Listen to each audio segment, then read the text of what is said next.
Matthew chapter 26 verses 1 to 37. Now it came to pass, when Jesus had finished all these sayings, that he said to his disciples, "You know that after 2 days is the Passover, and the Son of Man will be delivered up to be crucified." Then the chief priests, the scribes, and the elders of the people assembled at the palace of the high priest, who was called Caiaphas, and plotted to take Jesus by trickery and kill him.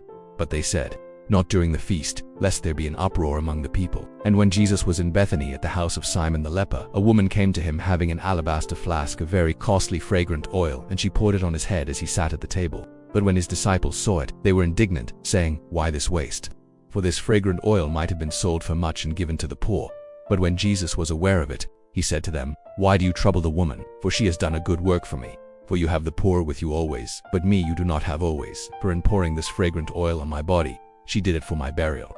Wherever this gospel is shared, her story will be remembered.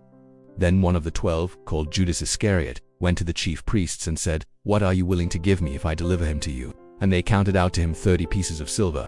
So from that time he sought opportunity to betray him. On the first day of the Feast of Unleavened Bread, the disciples asked Jesus, "Where do you want us to prepare for you to eat the Passover?" "Go into the city and tell a certain man," the teacher says, "it's time. I'll celebrate Passover at your place." So the disciples did as Jesus had directed them, and they prepared the Passover.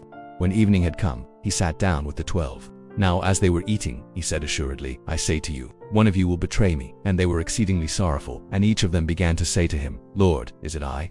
He answered and said, "He who dipped his hand with me in the dish will betray me. The Son of Man indeed goes just as it is written of him. But woe to that man by whom the Son of Man is betrayed. It would have been good for that man if he had not been born."